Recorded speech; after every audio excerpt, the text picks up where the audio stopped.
Welcome to Dyson Sphere Program. My name is Nilaus, and this is a masterclass on how to industrialize any planet effectively. We're going to start with a planet, a pristine planet full of lovely materials like this one, and then we're going to transform it into a fully industrialized planet like this. And that is going to be using all of my my blueprints, not all of them, but a number of my blueprints. And this is because I've seen a lot of people ask in stream, like, okay, you have a lot of blueprints, but how do I fit them all together? How do they fit? How do I choose which one to use? And I'm going to try to show it to this at this point. So I know that some people will go like, oh, you're ruining the game with just delivering ready-made blueprints. Well, that's kind of the same as saying that a carpenter should reinvent a saw and a hammer every time he builds a new house. No, these are tools that you put in, and then how you put them together is totally up to you. You can also change it. You can get a bigger hammer, a smaller hammer, or whatever you want. And I just provide the tools so that we have a toolbox, because at some point in this beautiful game, we are going to need to scale up and build really industrial scale if you want to go beyond the just launching or just completing the game, but actually want to build bigger.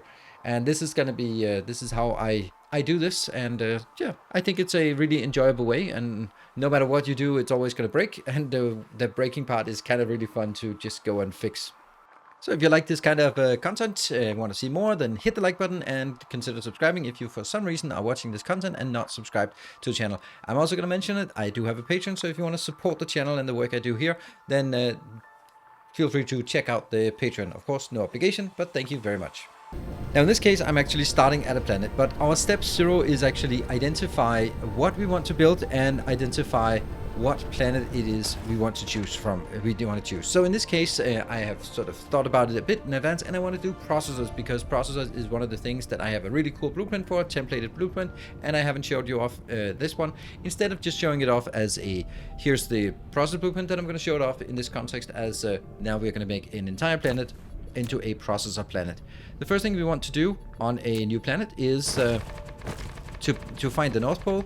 The way I do that is when I land, I just go map, N, rotate to North Pole, then when you go out, you press the B button, and then you get the overlay. And then we just simply build this part, so we're ready for the polar hub. So we're now adding the polar hub. We go into blueprints, new polar hub, and here, this is already made, and we just stamp it down. It is super easy.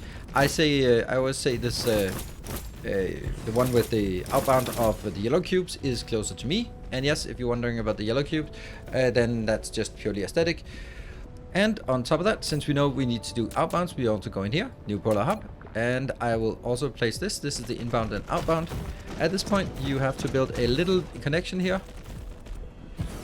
Definitely not for that. Little connection here. There.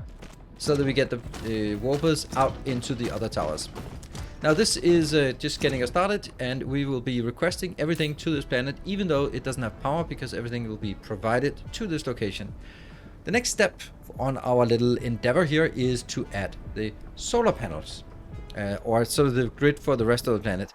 And that is one thing that I do that a lot, and I always do it actually. And it's something that I feel is really critical to the way I think about it. Let me just show you. So this is a polar hub build, and I'm gonna need to make sure that I align it properly. All right, this is the solar power and grid.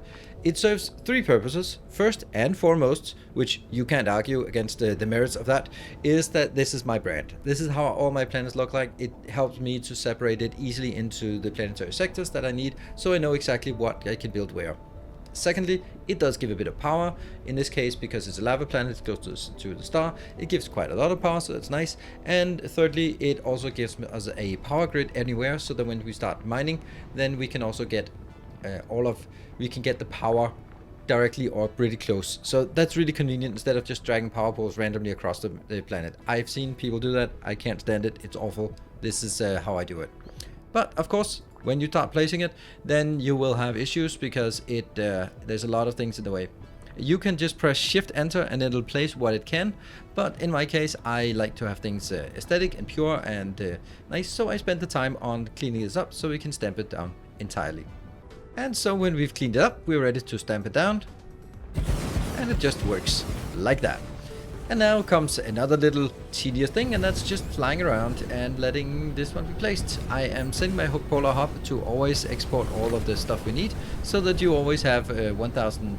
You technically need 920 solar panels to fill up an entire planet, so you will have that requested to each of the polar hubs when you start building it. So while you are cleaning this one up, you will be having all the solar panels brought to you for the build. The next thing is all about the resources. So the first thing I want to do when I get to this part, now I have a stable planet, I have my inputs and outputs, I have just the grid, and now I need to start claiming the resources on this planet. And in this case, I want to tap all the ore and all the copper. I don't care about the silicon, titanium, stone, coal, just ignoring those, and we'll pave over those as we see them.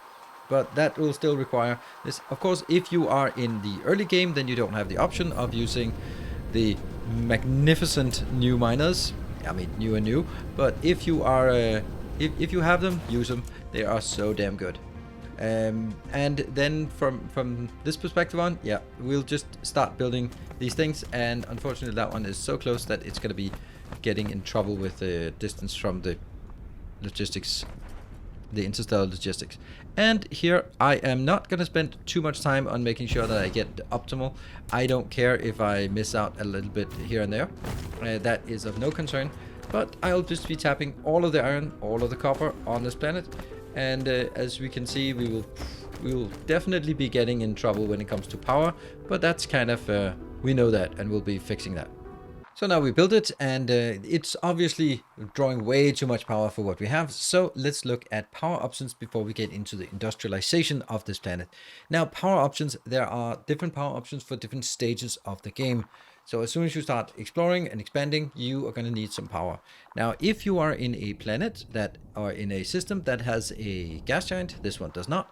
A good earlier game option is to use my blueprint here that is called hydrogen power, 216 hydrogen power. It is super easy to build.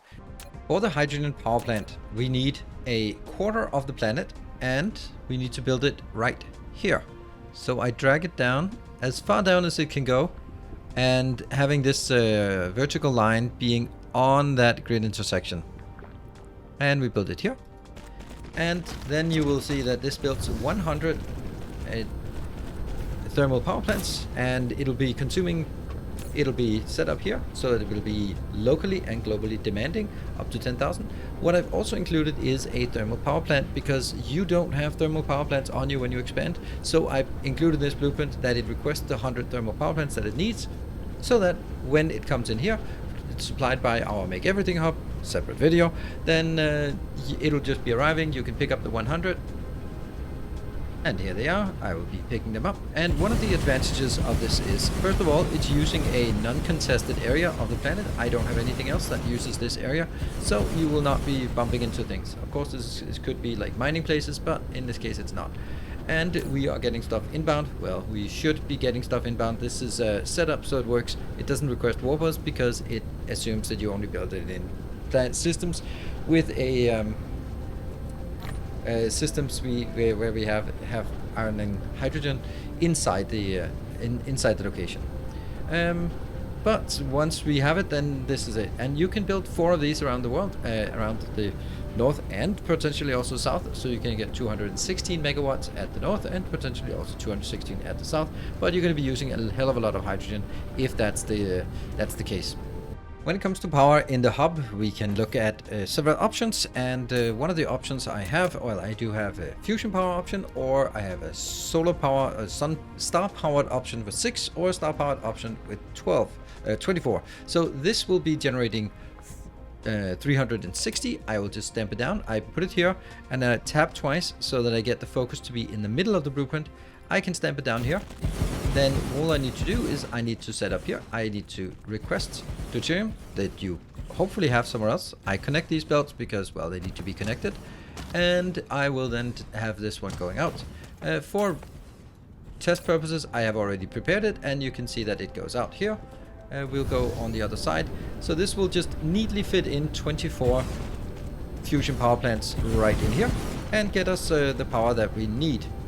Now, if you're a later game and you don't want to carry around fusion power, but you are more into the artificial suns, then do not despair, I also have an option for that. And the star-based power comes in two flavors. We can do the small one here, tap tap to get the middle, like this. Or we can get the bigger one. We might as well get the big one right now, because why not? Tap tap to get in the middle section, place it down, and as always we connect it here. And then we set the output from this location, if we can click it. Somehow that's tricky. Well, somehow we need to get the output. There we go. Output, set the output, and then we will have this. This will give us 864 unproliferated power in this area. And on top of that, it looks absolutely amazing, doesn't it? So that is basically the easy way to do power before we get Dyson spheres in anywhere, or if you don't have a Dyson sphere. Now, we got power sorted. It's time to do the industry. So this is the area we have cleaned. This constitutes 60% of the area on between this part here, the middle area. That's the best production area on the planet, and we've now claimed 60% of it. I can claim a bit more. I could claim a bit more here, or I could even pave those, but with 60% I think that's a pretty good start for us to work with. Now, what do we want on this planet? Well, we want to smelt some ore, we want to smelt some iron, we want to smelt some copper, and well, we might want to smelt a little bit of silicon, and we also want to make sure that we have a lot of processors, because process is what we want to do at this planet. So this means we just get started on this, and again, blueprints are available. I have early game, mid game, and late game smelters. I'm going to use the mid game smelters. Those are the ones I like because they don't involve the stackers. I want to try to avoid stackers if we can. So I want to just take my blueprint and I want to stamp it down here. That is one simple thing. Oh, that's funny. We don't have enough of this. Okay. There will be a lot of business here with all of this stuff, because we are going to need an absolute ton of materials for this. Now that's one copper. We also want to make another one that is going to be the iron parts. Let's also build that immediately.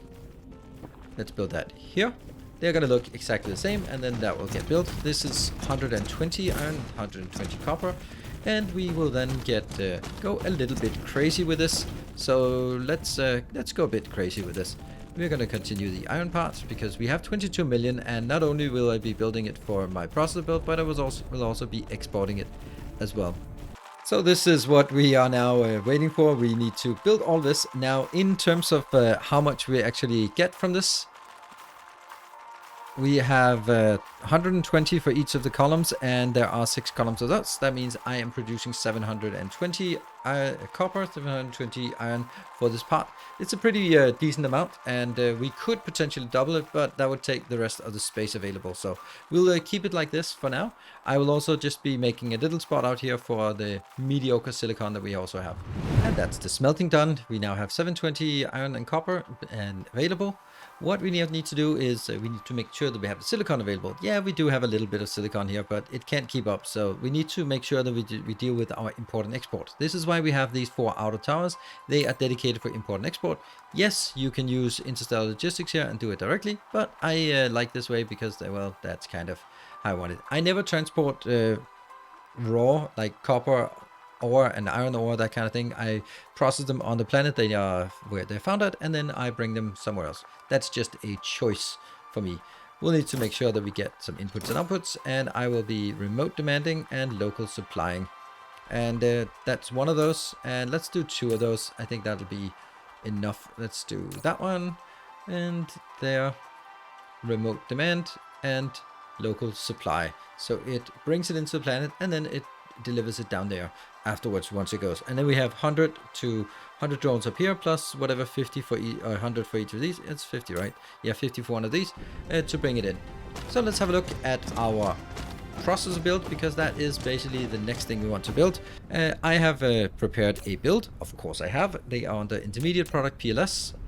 That is basically where all of my new builds are going to be, all the ones that I'm creating in this zone, and for the master classes as well. And I'm going to stamp it down, and then I'm going to explain what this particular one does. it will actually start working immediately as soon as it gets in. So we want to make sure that we get our proliferation getting done here. Now, as always, it's always nighttime when I start designing, so I will be stamping down the other ones, and then once dawn comes around, then I'll be showing you what they do. And so dawn has arrived on this planet, and we have built the first cluster here. And let me explain how this works, because I'm actually pretty proud of how this works. Basically, we have this is going to be how I build all my sort of composite designs in with proliferation here. So we are proliferating everything. We're getting everything out from one location. There's the iron, copper, and silicon coming out, and then just perfectly matched the processor going back. And then of course the proliferation is coming in from a normal with the fidget spinners, as is our new MO. What we have here is we have 6 outlines. The thing is, copper is being used both for the microcrystalline components and also for the processors or circuit boards. So we want to have those in sequence. Basically, we start by making the circuit boards. For that, we have the copper coming in. We have the copper and we have the silicon coming in, and then we also supplement the iron on the outside, which is not really going to be used for much, but it goes around and then dives into the middle, so that, for example, the silicon here, it ends at this location, and then basically that line is going to be taken over by the iron coming in here. And that means that everything proliferated going out, and then comes into the next step where it gets proliferated again, or sort of into the next steps. That'll be the circuit boards, and the microcrystalline goes into 2 different locations here and builds it at this point. What I'm doing here is this is making 30 of each of the subcomponents. 30 of the subcomponents gives us, because it's times 2, that's 15, and then proliferation, that means this build is doing 18.75. I'm bringing it on a single line down the middle and all the way in, so it is perfectly symmetrical and actually really nice. It's a nice build, and it also just happens to fit really perfectly or pretty efficiently within the confines of what we have available here. This is the line for the next location, so let's have a look. 1, 2, 3, 4, 5, 6, 7, 8, 9, 10. Yes, so this is the next line, and that means if we look at this part, this is going to be I think it's 112.5. Yes, 112.5 for this one. So all we need to do now is triple it, because this thing here is just so happens to use 120 iron, 120 copper. That means a block like that takes 1 column plus 1 column. So that's not actually very much. We could easily get more. So if we multiply this by 3, then we are only consuming half of the iron and copper we have on this planet. So let's do that. And so we have completed it. So this is now not the complete final, but the final part of the industrialization of this area. So what we have here is we now have 18 of these. This is 337 processors per second, and it uses half of the iron and copper that we have available. What I am also going to do is then I'm going to now provide this to the rest of the network, and therefore these towers that are both input and output towers, they will now also be exporting the process, because otherwise we are just having it stuck here on this planet, and there's no point in doing that. So I think 2 of them exporting is enough. That's going to be certainly enough for feeding the rest. 300, that we can easily get that out from 2 towers. So that is it, but I haven't talked about this South Pole yet, but there is still work to do on this, and that will be just covered a bit briefly here. And it's just so that you know that I have dedicated stuff that I always build at the South Pole. Now I have 2 designs that I built here at the South Pole. That is either one place in each area. We'll build this monstrosity. This is the Dyson Sphere builder. It takes care of has rail emitter launchers to build 3 orbits of solar sails. It has some big round of launchers to take care of the launching the rockets, and then it brings it in, and then a lot of ray receivers to keep the whole thing powered. This is one thing I built. One of the locations, you can see how far it goes out. It goes out and takes all the way down to the first line that is 5 wide, which means that if we just compare it to earlier, this would be the line that we had the hydrogen power plant. The other alternative, if you already have a Dyson Sphere builder, then you can build these kind of things. For example, you can build a little small one in here to build just a little bit of power, or you can add more rings as well. This will be something we can do in a separate video. and we can build it all the way out to make it all the way up to 10 gigawatt of power if we should feel so inclined, and that enables us to get a lot of power on this planet. And so we come to the conclusion of this episode. We are now, if we look at this, I built the Dyson Sphere launcher here, so you can get a real sense of how that looks on the southern pole, either for launching or for just extracting from the inevitable Dyson Sphere we'll have. We have all of this out here. We have our 337 processors per second. We have our 720 iron and copper per second here, copper and iron. They are of course also now being exported out here. So that's not a problem as well. We have our solar rings so that we have a nice structure for everything. We have our hub of here. So basically, if we look at it, that's 3 blueprints for this, 1 blueprint for the solar rings, 1, 2, 3 for the different smelters, 1 for the industry, and another one here. So in total, 3 plus 4, 5, 6, 7, 8, and then the 9. So 9 blueprints in total is what we used. And of course, all these blueprints are available on my website. Link in the description below if you want to use it, if you want to get inspired, if you want to fix some mistakes and just improve them. I'll be continually making cool new blueprints and make them available for you. So hope you like it. I hope you like this this sort of way of structuring how to expand in a new planet. Thank you very much for watching. Until next time, take care. And as always, stay effective.